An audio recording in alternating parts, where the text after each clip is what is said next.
kitaifa. Mheshimiwa Baba Askofu, vita yeyote inayohusisha wenyewe kwa wenyewe haina mshindi, bali ina kupoteza wote.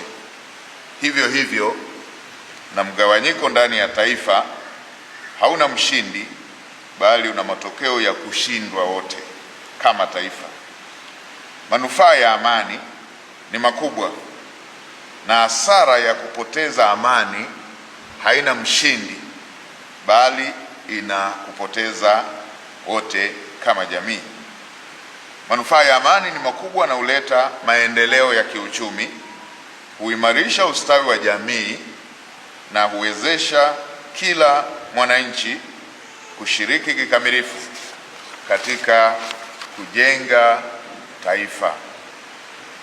Mheshimiwa Baba Askofu, amani, usalama na utulivu ndio msingi utakaojenga taifa lenye mafanikio na umoja.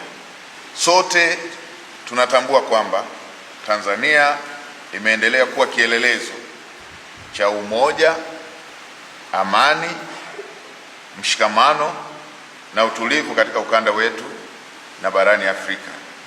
Amani hii imejengwa juu ya misingi imara ya maadili, haki, kuheshimiana, uvumilivu na uzalendo kwa taifa letu.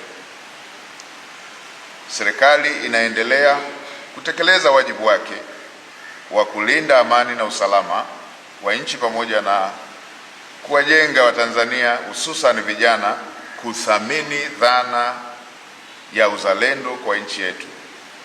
Lakini ni muhimu kutambua kuwa amani ya kudumu haiwezi kujengwa na serikali peke yake, bali familia, jamii, taasisi za dini nazo zina nafasi ya kipekee katika kuimarisha misingi ya amani kupitia mafundisho ya maadili, upendo, haki na kuvumiliana.